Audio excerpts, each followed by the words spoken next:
Man, that was a bit of a scrap. That was a great fight.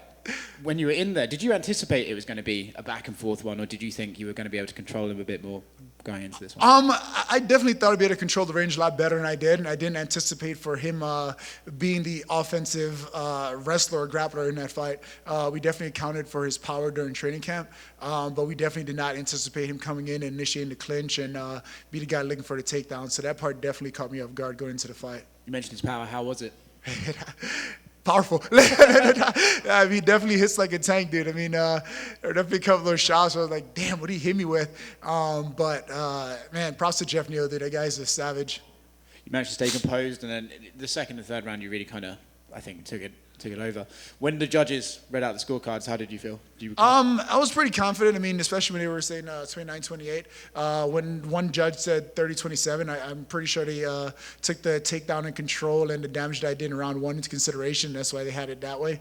But overall, I was pretty confident that I secured rounds 2 and 3 to get the victory tonight. What do you do next? Would you like to...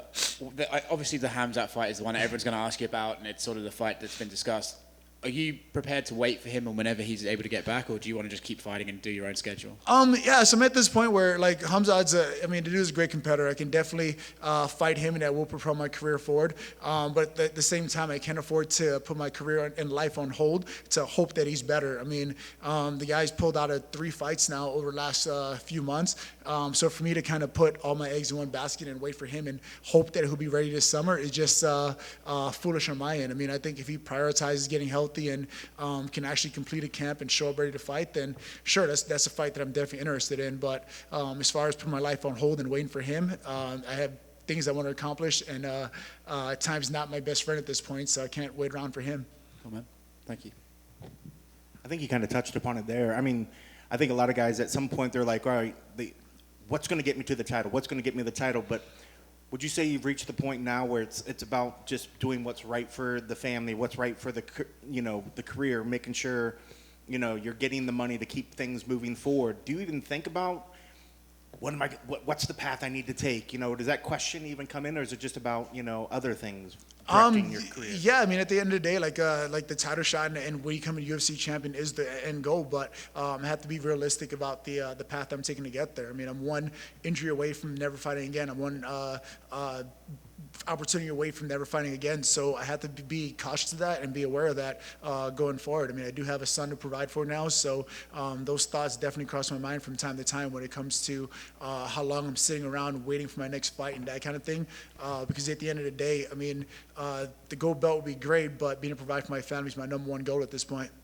And being able to, or I guess having that mindset where you want to just take a fight to make sure that you're able to provide. With a guy like Geoff coming in there and with people saying, oh, this guy and his power, his speed, is that the kind of fight, though, that does excite you? I mean, I'm sure there's a lot of exciting fights, but I guess at some point when you're taking fight, are they all still very exciting, or does one like this excite you more than maybe just some of the others?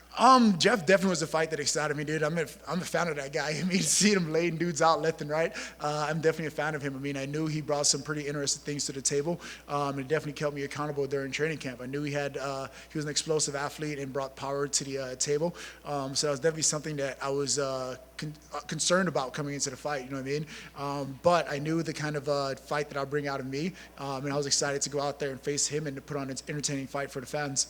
And it looked like you guys shared a nice, respectful moment at the very end of the fight. Did you guys say anything to each other? Oh, man, just giving each other props. Like, man, that was a great scrap. Thank you for making me that much better. I mean, like I said, I was a fan of his before the fight. I'll be a fan of his long after this fight has ended now. So I just wish the guy all the best, and I hope we both can keep moving our careers forward after that now.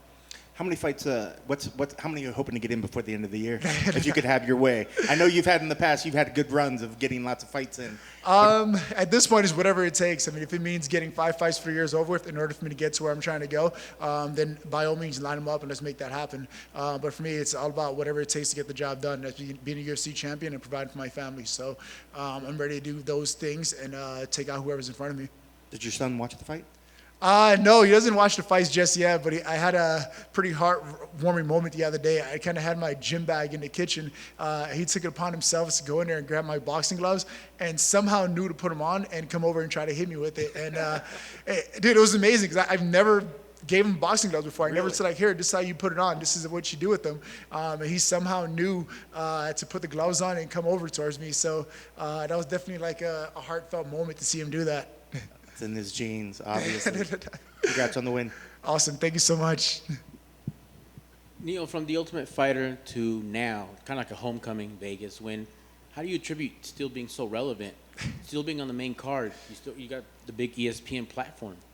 The biggest thing is keeping an honest team around me. I mean, like my coaches don't sugarcoat anything for me, and the guys that I choose to keep in my life don't sugarcoat anything for me. So if there's ever something that they're not happy with or not satisfied with, they won't hesitate to bring it to my attention. If training's not going the way that they are expecting of me, they'll bring that up to my attention as well. And I think having that consistency and that group of people around me to keep me accountable definitely attributes to my success in UFC so far. And so far, it's been what a great journey. What would you be able to tell the Ultimate Fighter Neal versus the guy you are now? The biggest thing I took away from the Ultimate Fighter experience till now is just kind of being honest about what you want and going out there and taking it. I mean, my first couple years in UFC, and even when I was on the Ultimate Fighter, I was kind of like, sure, I'll see what happens. I'll take this route and see what's there. And I kind of let opportunities slip away from me by having that attitude. But being more like adamant about what I want and going after those things fearlessly and relentlessly is definitely what the advice I'll give my younger self from 2012. Well done, sir. Keep up the good work. Awesome. Thank you so much. Awesome, guys. Enjoy your night.